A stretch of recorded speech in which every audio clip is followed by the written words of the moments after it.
Undeclared emergency சைனாவில் இருந்துட்டு இருக்கு அப்படின்லாம் சொல்கிறாங்க. இந்த இந்த ஹெச்எம்பிவி வைரஸ்னால் என்ன, இது எப்படி மனிதர்களை தாக்குது?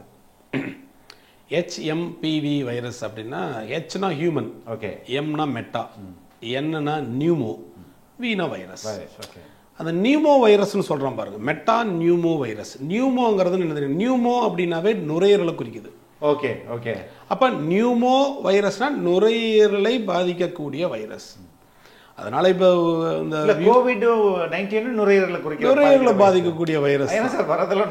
அது ஏன் சார் மூக்கு வழியா போச்சுன்னா நுரையீரலுக்குள்ள தான் போகும். ஓகே. வாய் வழியா போச்சுன்னா வயிற்றுக்குள்ள போயிருது. Okay okay. அதே மாதிரி ரத்தத்துல வழியா போச்சுன்னா வேற எங்கேயும் உறுப்புக்கு போகுது. அவ்வளவுதான், சிம்பிள். எங்க கதவை நுழைஞ்சு போகுதோ அங்க போய் தாக்குது, அவ்வளவுதான். ரெண்டாவது, இதை கட்டு பயப்படவே வேண்டாம் சார். இந்த மாதிரி நிறைய வைரஸ் நம்ம கிட்ட இருக்கு. நம்ம ஊர்ல சொல்ல போனா ஒரு ஃப்ளூ ஜுரம் மாதிரி, ஃப்ளூ ஜுரம் அங்க இருக்கக்கூடிய ஃப்ளூ ஜுரம் தான் இது. அப்ப எதுக்கு இவ்வளவு பேனிக் ஆகணும்? அதுதான் சார், ஏன்னா COVID-19 வந்து ஒரு மிகப்பெரிய பேனிக் உருவாகிருச்சு. அப்போ உலகத்துல எந்த இடத்துல ஒரு குமிஞ்சா கூட, ஏதாச்சும் மக்கள் அதிகமாக போனால் கூட அது வந்து வேர்ல்டு அட்டென்ஷன் வருது. அதுதான் முக்கியமான காரணம். நம்மளுக்கு எதிர்ப்பு சக்தி அதிகமாக இருக்கு, சைனாவை விட நம்மளுக்கு எதிர்ப்பு சக்தி. ஏன்னா நம்ம ரொம்ப கிளீன் என்விரான்மெண்ட்டில் நம்ம வாழ்றது இல்லையே, சுற்றி நிறைய இன்ஃபெக்ஷன்ஸ் இருக்கு. அப்போ அதனோட மோதி மோதி நம்மளுக்கு நேச்சுரலாகவே ஒரு எதிர்ப்பு சக்தி உருவாக்குது. இது எப்படி பரவுது சார்? ஜென்ரலாகவே பொதுவாகவே இந்த நுரையீரல் சம்பந்தப்பட்ட வைரஸ், அது வந்து கோவிடாக இருக்கட்டும், RSV-ஆக இருக்கட்டும், இல்லைன்னா இன்ஃப்ளூயன்ஸாக இருக்கட்டும், எல்லாமே காற்றின் மூலம் தான் சார் பரவுது. இல்லை வாயிலிருந்து வரக்கூடிய உமிழ்நீர், அந்த எச்சில் ஏதாவது படும்போது, அந்த எச்சில் டிராப்லெட்டில் இந்த மாதிரி வைரஸ் இருக்கும்போது அது நம்ம மேலே பட்டு அது மூக்கின் வழியாக போய் சுவாசிக்கும் பொழுது போகிறதான் மெயினாக பரவுறது. இந்தியாவுக்கும் அதிகமான மக்கள் தொகை, அதிகமான போக்குவரத்து, அதிகமான தொடர்பு, இது இந்தியாவுக்கு வர்றதுக்கான வாய்ப்புகள் இருக்குதா? வாய்ப்பு வருங்க சார், இந்தியாவுக்கு வரும். ஏன்னா சைனாவிலிருந்து ஒரு 2 ஃப்ளைட் இங்கே வந்தாவே ஆட்டோமேட்டிக்காக வந்துடும் சார். நான் என்ன சொல்ல வரேனுங்க சார், எனக்கு இந்த HMPV வைரஸ் வந்து இங்கே கூட இருக்கலாம் சார். நம்ம இந்தியாவில் வைரஸ் வந்து எவரிவேர், வைரஸ் வந்து உலகத்தில் எல்லாமே இருக்குது. நம்ம கூட சொல்லுவோம், நிறைய பேர் சொல்லுவாங்க இது அனிமல் பிளானட்னு சொல்லுவாங்க. பட் ஆக்சுவலி இது அனிமல் பிளானட்டே கிடையாது, இட்ஸ் வைரஸ் பிளானட். அதாவது ரெஸ்பிரேட்டரி வைரஸ், நுரையீரலை தாக்கக்கூடிய மூக்கின் வழியாக போகக்கூடிய வைரஸ்க்கெல்லாம் அந்த பாதையில் என்னென்னமெல்லாம் கஷ்டத்தை உண்டு பண்ணுமோ அதை உண்டு பண்ணும். மூக்கு எடுத்துக்கிட்டீங்கன்னா மூக்கு அடப்பு வரும், தண்ணி கொட்டும். தொண்டைக்கு வந்துச்சுன்னா தொண்டை கரகரப்பாக இருக்கும், தொண்டை வலி வரும். அதுக்கு கீழே போச்சுன்னா இருமல் வரும், வறட்டு இருமல் வரும், இல்லை சளியோட இருமல் வரும். இது மூக்கின் வழியாக போகிறது. அதற்கு அடுத்து பார்த்தோன்னா காது வலி வரும், உடம்பு வலி வரும், டயர்ட்னஸ் இருக்கும். இது எல்லாமே ஒரு வாரத்தில் முடிஞ்சிடும். 1 வீக் வந்துட்டு 1 வீக்கில் அப்படி ஸ்லோவாக செட்டில் ஆயிரும். இதுதான் இது. இந்த இன்குபேஷன் பீரியடுங்க வந்து 2லிருந்து 6 நாள் எடுத்துக்கும். சில பேர்த்துக்கு உள்ள வைரஸ் வந்து 2 நாள்லேயே தாக்கலாம், சில பேர்த்துக்கு 6 நாள் கழிச்சு தாக்கலாம். இதுதான் இதனுடைய பொதுவான அறிகுறிகள். இப்போ ஏற்கனவே ஒரு 5 ஆண்டுகளுக்கு முன்பு நம்ம ஒரு பெரிய பேண்டமிக்கை சந்தித்தோம். Wave 1, wave 2, wave 3. அப்போ எல்லாம் வந்து ஆக்சிஜன் சிலிண்டர் தட்டுப்பாடு, மக்கள் வந்து கொத்து கொத்தா மடிந்தார்கள், புதைக்க கூட இடம் இல்லாமல் நம்ம இதெல்லாம் பார்த்தோம். அது மாதிரி ஒரு நிலையை இந்த வைரஸ் உருவாக்குமா இந்தியாவில்? இப்போ ஃபார் எக்ஸாம்பிள் சில வைரஸ் வின்டரில் தான் வெளியே வரும். ஏன்னா இந்த மாதிரி குளிர்காலங்கள், இந்த மாதிரி மழை காலங்களில் தான் அந்த வைரஸினுடைய தாக்கம் வரும். ஏன்னா அதனுடைய பவர் அப்போ தான் வெளியே வரும், அந்த ஸ்போர்ஸ் எல்லாம் இருந்து வெளியே வரும். அப்போது இந்த நம்ம நாட்டை பொல்யூட் பண்ணாமல் இருந்தாவே நம்மளுக்கு ஆபத்து ரொம்ப கம்மி. ஒரு டீப் ஃபாரஸ்ட்டில் போயிட்டு நீங்கள் நிறைய வேலை பண்ணி அங்கே இருக்கக்கூடிய ஈக்காலஜி நீங்கள் மாற்றினீங்கன்னு வச்சுக்கோங்க, அங்கே இருக்கிற வைரஸ் எங்கே வந்துடுது? இங்கே வந்துடுது. சார் சிறுத்தை ஏன் சார் நம்ம ஊருக்குள்ள வருது? கரெக்டு. வணக்கம் சார். வணக்கம் சார். புத்தாண்டு வாழ்த்துக்கள். வாழ்த்துக்கள் சார். புத்தாண்டு வாழ்த்துக்கள் சொல்லும் போதே உலகம் மறுபடியும் ஒரு பேண்டமிக்கை வந்து எதிர்கொள்ள தயாராகின்றது, நம்ம எல்லாம் ரெடியாக இருக்கணும் அப்படின்ற மாதிரி செய்திகள் வருது. சைனாவில் வந்து ஒரு புது வகையான வைரஸ் HMPV அப்படின்ற வைரஸ் வந்து பரவ தொடங்கியிருக்கு. சைனா முழுவதும் ஹாஸ்பிட்டலெல்லாம் பொங்கி ஒழியுது. குறிப்பாக 14 வயதுக்கு கீழே உள்ளவர்கள், அதுக்கப்புறம் முதியோர்கள், இவங்கள்ட்ட வந்து அதிகமாக இந்த வைரஸ் பரவிட்டு இருக்கு அப்படின்ற செய்திகள்லாம் வந்துட்டு இருக்கு. ஆல்மோஸ்ட் ஒரு அன்டிக்ளர்டு எமர்ஜென்சி சைனாவில் இருந்துட்டு இருக்கு அப்படின்லாம் சொல்கிறாங்க. இந்த இந்த HMPV வைரஸ்னால் என்ன, இது எப்படி மனிதர்களை தாக்குது? HMPV வைரஸ் அப்படின்னா ஹெச்னா ஹியூமன், ஓகே, எம்னா மெட்டா, என்னன்னா நியூமோ, வீனா வைரஸ். ஓகே. அந்த நியூமோ வைரஸ்னு சொல்கிறோம் பாருங்க, மெட்டா நியூமோ வைரஸ். நியூமோங்கிறது என்ன தெரியும்? நியூமோ அப்படின்னாவே நுரையீரலை குறிக்குது. Okay okay. அப்போ நியூமோ வைரஸ்னா நுரையீரலை பாதிக்கக்கூடிய வைரஸ். அதனால இப்போ இந்த COVID-19 நுரையீரலை பாதிக்கக்கூடிய வைரஸ். சார் வரதெல்லாம் நுரையீரலா? அது ஏன் சார் மூக்கு வழியா போச்சுன்னா நுரையீரலுக்குள்ள தான் போகும். ஓகே. வாய் வழியா போச்சுன்னா வயிற்றுக்குள்ள போயிருது. Okay okay. அதே மாதிரி ரத்தத்துல வழியா போச்சுன்னா வேற எங்கேயும் உறுப்புக்கு போகுது. அவ்வளவுதான், சிம்பிள். எங்க கதவை நுழைஞ்சு போகுதோ அங்க போய் தாக்குது, அவ்வளவுதான். ரெண்டாவது இதை கட்டு பயப்படவே வேண்டாம் சார். இந்த மாதிரி நிறைய வைரஸ் நம்மகிட்ட இருக்கு. நம்மகிட்ட நிறைய இருக்கு. இன்ஃப்ளூயன்சா வைரஸ் இருக்கு. அதுவும் சொல்றாங்க இன்ஃப்ளூயன்சா வைரஸ்னு ஒரு வைரஸ் வந்திருக்குன்னு சொல்றாங்க. அப்புறம் வந்து என்ன சொல்றது, இன்ஃப்ளூயன்சா ரெஸ்பிரேட்டரி சின்க்டிவல் வைரஸ் ஆர்எஸ்வின்னு ஒரு வைரஸ் இருக்கு. இன்யூசா ஏ அப்படி இன்ஃப்ளூயன்சா ஏ, அது நிறைய வெரைட்டி இருக்கு சார். Okay okay. இன்ஃப்ளூயன்சா ஏ இருக்கு, பி இருக்கு, H1N இருக்கு, H1N2 இருக்கு, H3N3 இருக்கு. வீசா மாதிரி, அமெரிக்கன் வீசா மாதிரி. ஓகே. இந்த பன்றி காய்ச்சல்னு சொல்றாங்கல்ல, ஸ்வைன் ஃப்ளூ, அது இதுதான் H1N1. ஓகே. அந்த வைரஸ் தான் பன்றி காய்ச்சல் வைரஸ். அப்ப இந்த HMPV வைரஸ் அப்படிங்கிறது வந்து நுரையீரலை பாதிக்கக்கூடிய வைரஸ். நம்ம ஊர்ல சொல்ல போனா ஒரு ஃப்ளூ ஜுரம் மாதிரி. ஃப்ளூ ஜுரம், அங்க இருக்கக்கூடிய ஃப்ளூ ஜுரம் தான் இது. அப்ப எதுக்கு இவ்வளவு பேனிக் ஆகணும்? அதுதான் சார், ஏன்னா COVID-19 வந்து ஒரு மிகப்பெரிய பேனிக் உருவாகிருச்சு. அப்போ உலகத்துல எந்த இடத்துல ஒரு குமிஞ்சா கூட, ஏதாச்சும் மக்கள் அதிகமா போனா கூட அது வந்து வேர்ல்டு அட்டென்ஷன் வருது. அதுதான் முக்கியமான காரணம்.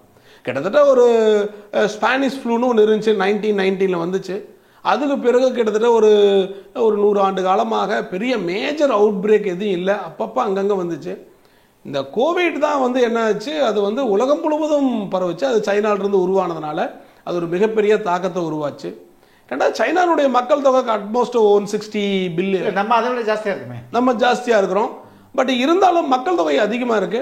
அங்கெல்லாம் வந்து சார் கிளீன் என்விரான்மெண்ட், அங்கெல்லாம் சைனாவில் பயங்கர கிளீன் என்விரான்மெண்ட். ஸோ சின்ன வைரஸ் இன்ஃபெக்ஷன் வந்தால் கூட டக்குன்னு எல்லாத்துக்கும் பரவுது. நம்மளுக்கு எதிர்ப்பு சக்தி அதிகமாக இருக்கு, சைனாவை விட நம்மளுக்கு எதிர்ப்பு சக்தி. ஏன்னா நம்ம ரொம்ப கிளீன் என்விரான்மெண்ட்டில் நம்ம வாழ்றது இல்லையே, சுற்றி நிறைய இன்ஃபெக்ஷன்ஸ் இருக்கு. அப்போ அதனோட மோதி நம்மளுக்கு நேச்சுரலாகவே ஒரு எதிர்ப்பு சக்தி உருவாக்குது. அதுதான் ரொம்ப முக்கியம். உண்மையாலுமே நம்மளுக்கு அவங்கள விட எதிர்ப்பு சக்தி அதிகம். என்ன உணவுகளை வந்து நம்ம வந்து பற்றாக்குறையாக இருக்கிறோம், நியூட்ரிஷன் டிஃபிஷியன்சி இருக்கிறோம். பொதுவாக வந்து ரொம்ப லோயர் சோசியோ எக்கனாமிக் ஸ்டேட்டஸ் இருக்கிறவங்களுக்கு நியூட்ரிஷன் டிஃபிஷியன்சி கம்மியாக இருக்கிறதுனால, எதிர்ப்பு சக்தி குறைவாக இருக்கிறதுனால இந்த மாதிரி வைரஸ் எல்லாம் தாக்கும் பொழுது கொஞ்சம் ஆபத்து உண்டு பண்ணுதே ஒழிய வேற எந்த விதமான பிரச்சனையும் இல்லை. இதுவும் ஒரு ஃப்ளூ ஜுரம் தான். இது எப்படி பரவுது சார்? ஜென்ரலாகவே பொதுவாகவே இந்த நுரையீரல் சம்பந்தப்பட்ட வைரஸ், அது வந்து கோவிடாக இருக்கட்டும், ஆர்எஸ்வியாக இருக்கட்டும், இல்லைன்னா இன்ஃப்ளூயன்ஸாக இருக்கட்டும், எல்லாமே காற்றின் மூலம் தான் சார் பரவுது.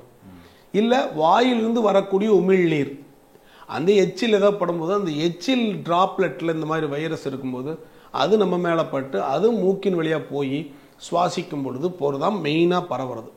அப்போ க்ளோஸ்டு ஸ்பேஸு, காற்று, இல்லைன்னா இந்த எச்சில் மூலம் பரவுறது. அந்த மாதிரி எச்சில் ஏதாவது பரவி இங்கே இருக்கக்கூடிய ஏதாச்சும் நம்ம இருக்கக்கூடிய ஆர்டிகல்ஸு, டேபிள், டம்ளரு, இந்த மாதிரி கைப்பிடி இதில் எல்லாம் பட்டு அதை நம்ம கையை வைக்கும் பொழுது அந்த கையில் வந்து வைரஸ் பட்டு நம்ம முகத்துக்கு போயிட்டு அப்படி தான் இதனுடைய பரவுதல் காரணமாக இருக்குது. ஓகே.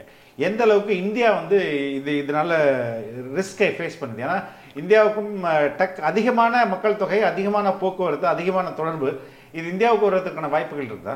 வாய்ப்பு வருங்க சார், இந்தியாவுக்கு வரும். ஏன்னா சைனாலிருந்து ஒரு 2 ஃப்ளைட் இங்கே வந்தாவே ஆட்டோமேட்டிக்காக வந்துடும் சார். நான் என்ன சொல்ல வரேனுங்க சார், எனக்கு இந்த HMPV வைரஸ் வந்து இங்கே கூட இருக்கலாம் சார். நம்ம இந்தியாவில் வைரஸ் வந்து எவரிவேர். வைரஸ் வந்து உலகத்தில் எல்லாமே இருக்குது. நம்ம கூட சொல்லுவோம், நிறைய பேர் சொல்லுவாங்க இது அனிமல் பிளானட்னு சொல்லுவாங்க. பட் ஆக்சுவலி இது அனிமல் பிளானட்டே கிடையாது, இட்ஸ் வைரஸ் பிளானட். ஓகே. ஆமாம் சார், இது வைரஸ் பிளானட். சயின்டிஸ்ட் வந்து என்ன சொல்றாங்கன்னா வைரஸ் பிளானட் தான் சொல்றான். வைரஸ் பிளானட்ல நம்ம உட்கார்ந்து வைரஸ் பிளானட் உட்கார்ந்துருக்கிறோம்.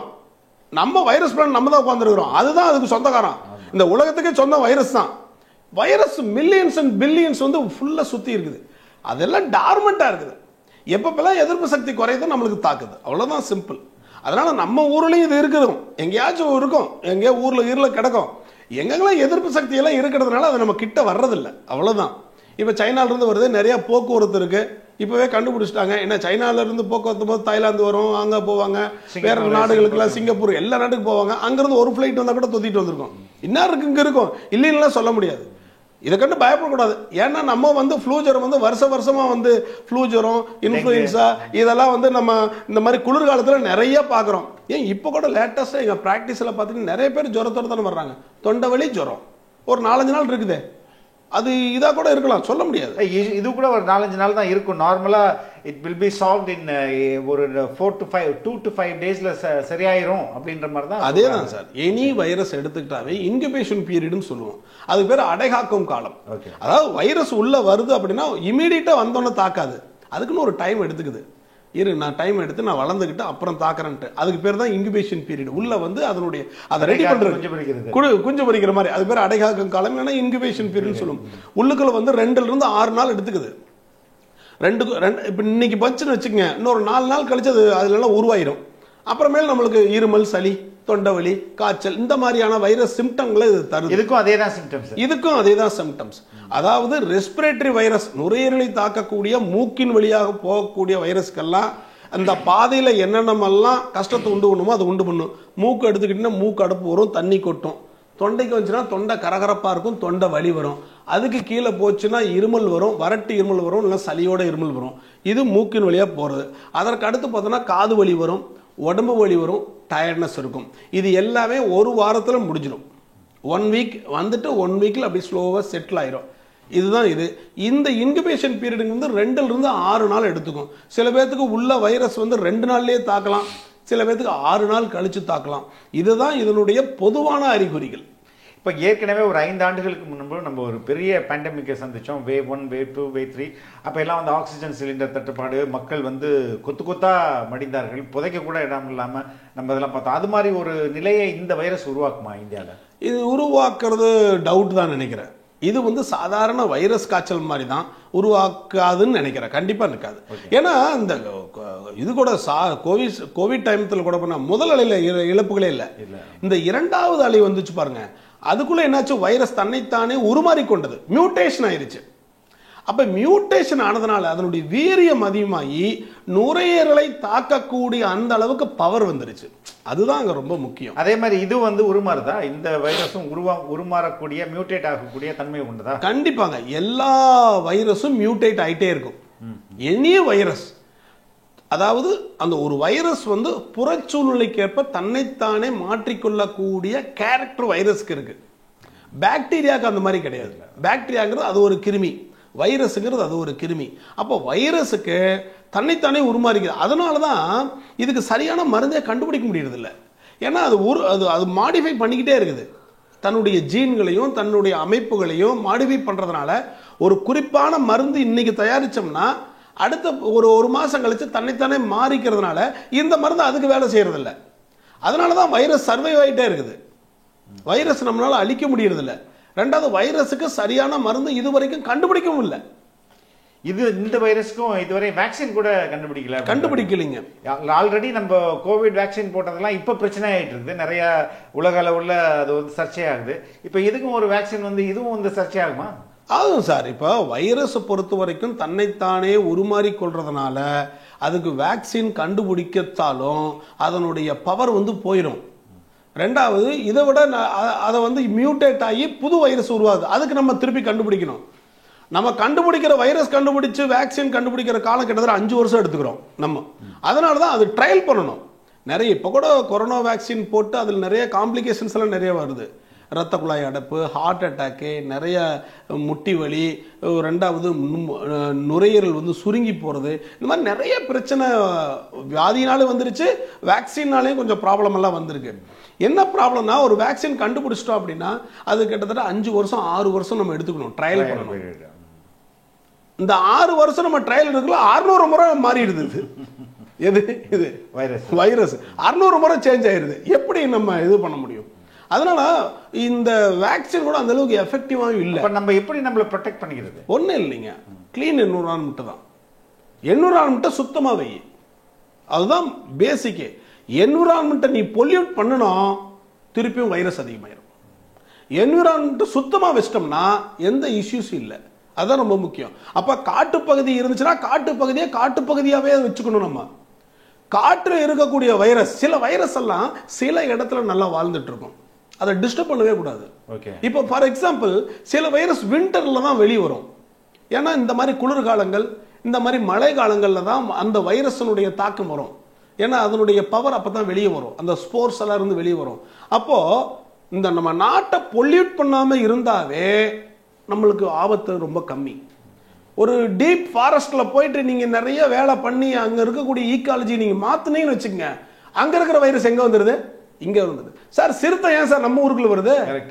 அதனுடைய வாழ்விடத்தை டச் பண்ணிட்டோம். நம்ம அதனுடைய வாழ்விடத்தை டச் பண்ணோம்னா ஆட்டோமேட்டிக்கா நம்ம இடத்துக்கு வந்துருது. அது இது என்ன ஒரு இது? அப்ப ஈக்காலஜியை நம்ம மெயின்டைன் பண்ண அதாவது அங்கங்க வாழ்ந்துகிட்டே தான் இருக்கும். நம்மளும் இந்த இடத்துல வாழ்ந்துகிட்டு இருப்போம், எந்த ப்ராப்ளமும் வராது. நம்ம உடல் அதுக்கு அது ஒரு மாதிரி சிம்பியாட்டிக் ரிலேஷன்ஷிப்னு சொல்லுவாங்களே, அதுக்கு நம்ம உடல் தயாராகுமா இந்த வைரஸ்கள் எல்லாம்? கண்டிப்பாங்க சார். வைரஸ்க்கு என்ன கேரக்டர் இருக்குன்னா சார், எந்த உடம்புக்குள்ள போகிற அளவுக்கு தன்னைத்தானே உருமாறிக்கும். ஓகே. உருமாறி அட்டாக் பண்ணும். அதுதான் வைரஸ். ஈவன் கொரோனா சமயத்திலோட அந்த கோவிட் வைரஸ் கூட சில வைரஸ் உள்ளே போக முடியல. ஆனா அதனுடைய புரோட்டீன், அந்த வைரஸினுடைய புரோட்டீன் தன்னைத்தானே உருமாகி நம்ம உள்ளுக்குள்ள உடைச்சிட்டு வர்ற அளவுக்கு அது வந்து டெவலப் ஆயிடுச்சு. அதனால தான் நம்ம பாடி எப்படிப்பட்ட பாடியா இருந்தாலும் அதனுடைய டெக்னாலஜி வேற சார். அது நம்மளை விட அறிவா இருக்கு சார். நம்மளை உள்ளுக்குள்ள வந்துடும் சார், வந்து நம்மளை தாக்கிடும். நம்ம அதுக்கு அடாப்ட் ஆகணுமா? அடாப்ட் ஆகும். அப்போ நம்மளுக்குன்னு ஒரு டிஃபென்ஸ் மெக்கானிசம் இருக்கு சார். ஒவ்வொரு உயிரினத்துக்கும் பாதுகாப்புங்கிறது வந்து இயற்கையாவே கடவுள் கொடுத்துருக்காரு. எல்லா உயிரினத்துக்கும் ஒரு பாதுகாப்பு அரண் இருக்கு, டிஃபென்ஸ் மெக்கானிசம். நம்மளுக்குள்ள ஒரு டிஃபென்ஸ் மெக்கானிசம். நம்மளோட டிஃபென்ஸ் மெக்கானிசம் என்னது? நம்மளுடைய அதான் இம்யூன் சிஸ்டம்னு சொல்றோம். அதான் எதிர்ப்பு சக்தி, பேசிக்கா இம்யூன் சிஸ்டம். அப்ப நம்மளுடைய இம்யூன் சிஸ்டம் ஸ்ட்ராங்கா இருந்துச்சுன்னா வைரஸ் உள்ளே வராது. ஏன்னா நம்மகிட்ட இருக்கக்கூடிய போலீஸ்மேன், அவன் தான் இம்யூன் சிஸ்டம் தான் போலீஸ்மேன். அவன் நேராக போய் அவங்களை அட்டாக் பண்ணிடுவான், அவனை சாப்பிட்டுருவான் அந்த வைரஸை. வைரஸ் உள்ள வரும்போது நம்மகிட்ட வந்து எதிர்ப்பு சக்தியை உண்டு பண்ணக்கூடிய அந்த காரணிகளான WBC, வெள்ளை அணுக்கள், தட்டை அணுக்கள், இந்த மாதிரி அணுக்கள் எல்லாம் உள்ள போய் வாயை திறந்து அந்த வைரஸ் அப்படியே சாப்பிட்டு கொன்றும். அந்த மாதிரி இருக்கும். அதனால தான் நம்ம என்ன சொல்ல வரோம்னா, எதிர்ப்பு சக்தியை நம்ம டெவலப் பண்ணி வச்சுக்கணும் அப்படிங்கிறோம். அப்ப எதிர்ப்பு சக்தி எப்படி டெவலப் பண்ணி வைக்கணும்னா, ஆதி காலத்தில் நம்ம மூதாதையர்கள் என்ன சொல்ல வரோம்னா, நல்லா சாப்பிடு, நல்லா தூங்கு, நல்லா விளையாடு, மனக்கவலை இல்லாம இரு, எல்லாத்துக்கும் கூட ஒரு நல்ல ஒரு என்விரான்மெண்ட்டை கிரியேட் பண்ணிக்க, இயற்கையை பாதுகாத்துக்கோ, அதாவது அங்கங்க இருக்கிறத வச்சுக்கோ, டிஸ்டர்ப் பண்ணாத. இது எல்லா சிஸ்டம் நம்ம பண்ணணும்னா எப்போ? குழந்தையிலிருந்தே பண்ணணும். சில பேர் சொல்லுவாங்க எக்ஸசைஸ் எல்லாம் வந்து நான் 45 வயசுக்கு மேல பண்ணிக்கிறேன் சார், அப்பதானே வியாதி வரும். அப்படி கிடையாது. நீ சின்ன வயசுல இருந்தே பண்ண அந்த ஃபவுண்டேஷன் சொல்லக்கூடிய அடித்தளம் ரொம்ப ஸ்ட்ராங்கா இருக்கும். அதை அசைக்க முடியாது. சிறு வயசுல இருந்தே டெவலப் பண்ணணும். அதனால இம்யூனிட்டிங்கிறது வந்து சின்ன வயசுல இருந்தே டெவலப் ஆகணும். ஓகே. நம்ம பெருசாகி வந்து ஒரு 30 வயசு 40 வயசு நம்ம இம்யூனிட்டி டெவலப் பண்ணிக்கலாம்னா டெவலப் பண்ண முடியாது. நிறைய பேர் டாக்டர்ஸ் எழுதி கொடுப்போம் மாத்திரையெல்லாம், இந்த விட்டமின்ஸ் மாத்திரை சாப்பிடு, இந்த புரோட்டீன் சாப்பிடு. அதெல்லாம் 30 வயசு 40 வயசுல கொடுத்தா எப்படி இம்யூனிட்டி டெவலப் ஆகும்? குழந்தையிலேயே இம்யூனிட்டி வருதுங்க, ஸ்டார்ட் ஆகுதுங்க.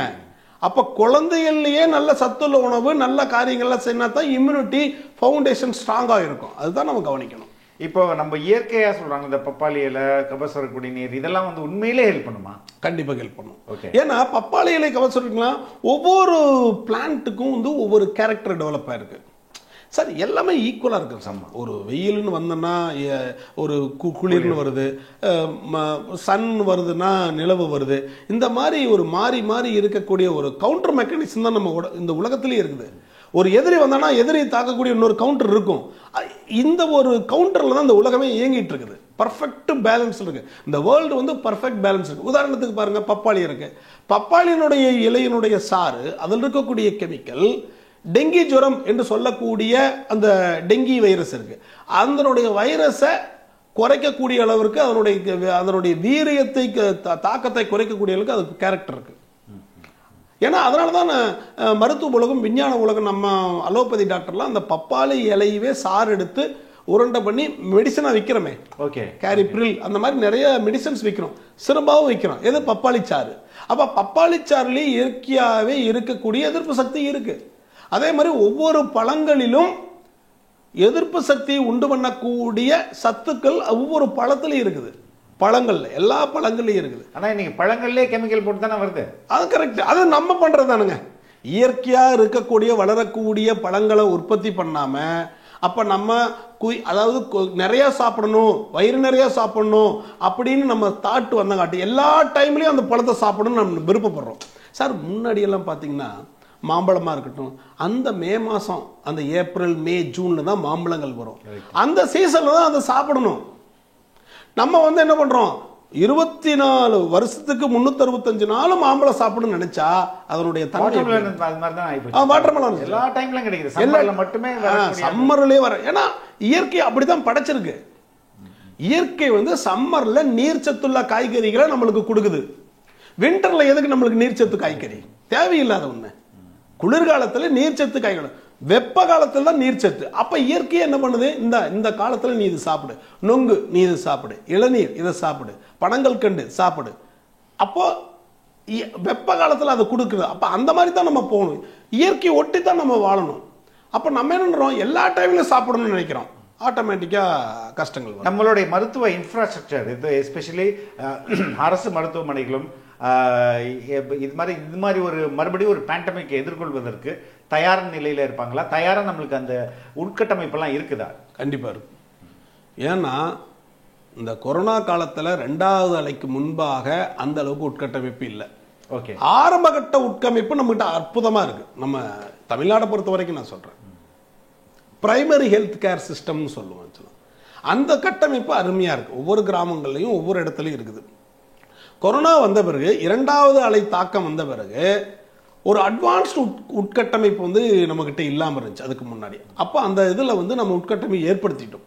ஈவன் ஒவ்வொரு டிஸ்ட்ரிக்ட் ஹாஸ்பிட்டல்லையும் இருக்குது ஸ்கேன் சென்டரு, சிடி ஸ்கேன் சென்டர்லாம் இப்போ வந்துருச்சுங்க.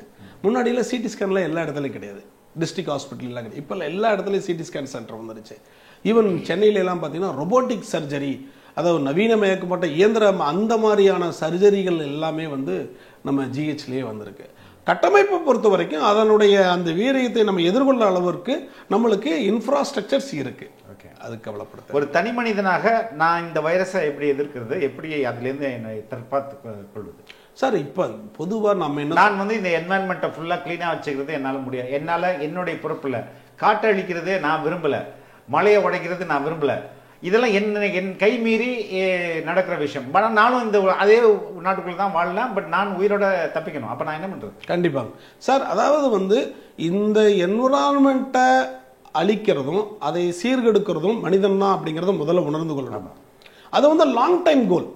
அது எல்லாரும் சேர்ந்து தான் நம்ம பாடுபடணும். இந்த உலகமே சேர்ந்து ஒரு யூனிட்டாக தான் நம்ம பாடுபடணும். ஒரு இந்தியாவில் மட்டும் அதை செஞ்சோம்னா, இந்தியா பண்ணிட்டு பாகிஸ்தானில் அந்த மாதிரி நடந்துச்சு, ஆப்கானிஸ்தான் அந்த மாதிரி இருந்துச்சுன்னா ஈக்காலஜி வந்து என்ன ஆயிரும், டிஸ்டர்ப் ஆகிட்டே இருக்கும். இந்த இயற்கை வந்து மனிதர்களையோ இடங்களையோ நிறங்களையோ ஏரியாக்களையோ பிரித்து பார்ப்பதல்ல. இந்த இயற்கை ஒட்டுமொத்தமா ஒரே பூமியா தான் இயற்கை பார்க்குது. எல்லாம் ஒன்னே போல தான் பார்க்குது. நம்ம தான் பிரிக்கிறோம், அந்த ஏரியாவை பிரிச்சுக்கிறோம். அதனால இயற்கை பாதிப்பால் இந்த மாதிரி பிரச்சனைகளா வரும் என்கிறத ஒரு கருத்தியலை நம்ம ஃபர்ஸ்ட் புரிஞ்சுக்கணும். சரி, அதற்கடுத்து நம்ம எப்படி நம்ம பாதுகாத்துக்கிறது அப்படின்னா, 2வது வைரஸை பொறுத்த வரைக்கும் வைரஸோட எதிர்த்து நின்று நம்ம போட்டி போடவே முடியாது, ஜெயிக்க முடியாது. விலகித்தான் நிற்கணும். நம்ம கொரோனா காலத்துல சொன்னோம் விலகி நில் அப்படின்னு நினைக்கிறோம். அதே மாதிரி விலகி தான் நிற்கணும். என்ன ஏன் விலகி நின்னா நம்மளுக்கு அட்வான்டேஜ்னா, வைரஸினுடைய வாழக்கூடிய காலம் சொற்ப காலம் தான். மேக்சிமம் போனால் 10 days. 10 daysக்குள்ள அது பவர் போயிடும். அதுவும் பாருங்க இயற்கை எப்படி கொடுத்துருக்கு பாருங்க. Millions and millions of virus இருக்கு, அதனுடைய பவர் வந்து 10 days தான் கொடுத்துருக்கு. ஒருவேளை அதனுடைய பவர் வந்து வருஷக்கணக்காக கொடுத்தா நம்மள என்ன ஆகும், அது மியூட்டேட் ஆகி பெரிய உருவமா நிற்குவேன். அது குறைவான காலம். அப்ப அந்த 10 நாட்கள்ல நம்ம என்ன பண்ணணும், நம்மளை தற்காத்து கொள்ளணும். அப்ப எப்படி தற்காத்து கொள்றது அப்படின்னா, வைரஸ் நம்ம உடம்புல போகாத மாதிரி பார்த்துக்கணும். ஏதாவது ஒரு என்விரான்மெண்ட் இருக்கு, ரொம்ப ஒரு கிரௌடட் பிளேஸ் இருக்கு, ஒரு ரொம்ப மற்ற ஒரு சிச்சுவேஷன்ஸ் வந்து சரியில்லை, காற்றோட்டம் இல்லாத பகுதி அப்படின்னா முகக்கவசம் கண்டிப்பாக அணிஞ்சுக்கணும். முகக்கவசம் அணிஞ்சாவே கண்டிப்பாக அந்த வைரஸ் கிருமி நம்ம உடம்புல தடுக்கப்பட்டுடும். 1. 2வது, எந்த பொருளை எடுத்தாலும் கைகளை கழுவிக்கொள்ளணும். சாப்பிடும் மாஸ்க்ல கண்ணுக்கே தெரியாத நுண்ணுயிரி அப்படின்றாங்க. அதை ஒரு நம்ம மூச்சு விடக்கூடிய அளவுக்கு காத்து போற ஒரு மாஸ்க் எப்படி தடுத்துரும்? அது என்னடா அது ஒரு பெரிய என்ன சொல்றது, தண்ணியை போய் நீங்க சலடை போட்டு ஜலிக்கிற மாதிரில இருக்கு அப்படின்றது தானே ஒரு ஆர்குமெண்ட். அதுதான் சார், அதாவது கண்ணுக்கே தெரியாத இருந்தாலும் நம்ம ஆர்டினரி மாஸ்க் இருக்குல்லங்க, சாதாரண இருக்கக்கூடிய மாஸ்க் தடுக்காது வைரஸை. நம்ம பண்ண N95 சொல்லக்கூடிய 3-4 லேயர் அதுதான் தடுக்கும். காற்றில் இருக்கக்கூடிய அந்த மைக்ரோ ஆர்கானிக்ஸை தடுக்கக்கூடிய வல்லமை அந்த N95 என்று சொல்லக்கூடிய முகக்கவசத்துக்கு இருக்கு. அதனால தான் 95 கொடுத்துருக்காங்க. N95 அப்படின்னா 95% கிருமியை தடுக்கக்கூடிய கெப்பாசிட்டி இருக்கு. அதனால N95 மாஸ்க்னு நம்ம சொல்றோம். அப்ப அந்த மல்டி லேயர் மாஸ்க் நம்ம போட்டோம்னா கண்டிப்பாக வைரஸ் கிருமிகள் தடுக்கப்பட்டுரும். அது ஒண்ணு முகக்கவசம். இரண்டாவது, கைகளை சுத்தமாக கழுவிக்கொள்ள வேண்டும். சானிடைசரா இருக்கட்டும், சாதாரண சோப்பு தண்ணி போட்டு கைகளை கழுவிக்கணும். சாப்பிடும் பொழுது உண்ணும் பொழுது கைகளை கழுவிக்கணும். 2. மூன்றாவது, எவே ஃப்ரம் த இன்ஃபெக்டட் ஏரியா. எந்த இடத்துல பாதிப்பு இருக்கு, கஷ்டங்கள் இருக்கு, அங்கிருந்து நம்ம விலகி நிற்கணும். இந்த 3. நான்காவது, அப்படி அடிப்படையாக இருக்கக்கூடிய உடம்பில் இருக்கக்கூடிய எதிர்ப்பு சக்தி இம்யூன் சிஸ்டத்தை ஸ்ட்ராங் பண்ணணும். அது இம்யூன் சிஸ்டத்தை எப்படி ஸ்ட்ராங் பண்ணணும் அப்படின்னு எல்லாரும் அறிஞ்சதுதான். உணவு, உடற்பயிற்சி, நல்ல தூக்கம். ரெண்டாவது என்விரான்மெண்ட் நல்லா இருக்கணும். அவர் இருக்கக்கூடிய ஸ்ட்ரெஸ் இல்லாத லைஃபாக இருக்கணும். அது விளையாட்டு, சோசியல் கேதரிங், இது எல்லாமே இருக்கணும். இந்த கான்செப்ட் எல்லாம் இருக்கும் பொழுது பேசிக்காவே நம்ம உடம்பில் இருக்கக்கூடிய எதிர்ப்பு சக்தி ஃபவுண்டேஷன் ஸ்ட்ராங் ஆயிடுது. ஒருவேளை வைரஸ் மீறி உள்ள வந்துச்சுன்னா நம்மளுடைய எதிர்ப்பு சக்தி அதை எதிர்கொண்டும். இதையும் மீறி ஏதாவது அறிகுறிகள் வந்தால் மருத்துவரை காலம் தாழ்த்தாம போய் அணுகி அதற்கான ட்ரீட்மெண்ட் எடுத்துக்கணும். அது ரொம்ப முக்கியம். வீட்டில் வேற யாருக்காச்சும் இந்த மாதிரி காய்ச்சல், இருமல் சொன்னால் அவங்கள மாஸ்க் போட்டுக்க சொல்லணும்.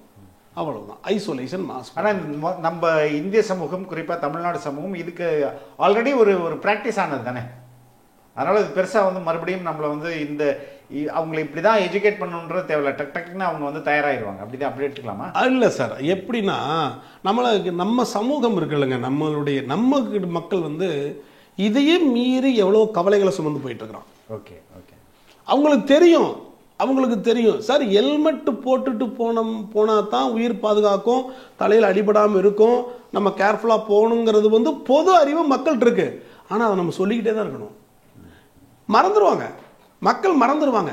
இல்லைன்னா ஒரு கேர்லெஸ்ஸாக விட்டுருவாங்க. சார் இங்கே பக்கம் தான் சார் போகிறேன் சார், 1/2 கிலோமீட்டர் போகிறேன் சார், அதுக்குள்ளே எதுக்கு சார் ஹெல்மெட்? அந்த 1/2 கிலோமீட்டரில் நடந்துடுது. அப்போ நம்ம என்னென்னா சார், நம்ம டாக்டராக இருக்கட்டும், ஊடகவியலாளர், நம்ம அப்பப்போ சொல்லிக்கிட்டு தான் இருக்கணும். என்ன சொல்லணும்? அப்பா அது செய்யப்பா, இது பண்ணு அப்படின்னு. அவங்களுக்கு புரிதல் இருக்கு, அவங்களுக்கு அதை பற்றியான அவேர்னஸ் இருக்கு. இருந்தாலும் கான்ஸ்டன்ட்டாக நம்ம கிட்ட சொல்லிக்கிட்டே இருந்தால் தான் அவங்க ஃபாலோ பண்ணுவாங்க. அதுதான் ரொம்ப முக்கியம். இல்லைன்னா மறந்துடுவாங்க. ஓகே, ரொம்ப நன்றி டாக்டர். தேங்க்யூ.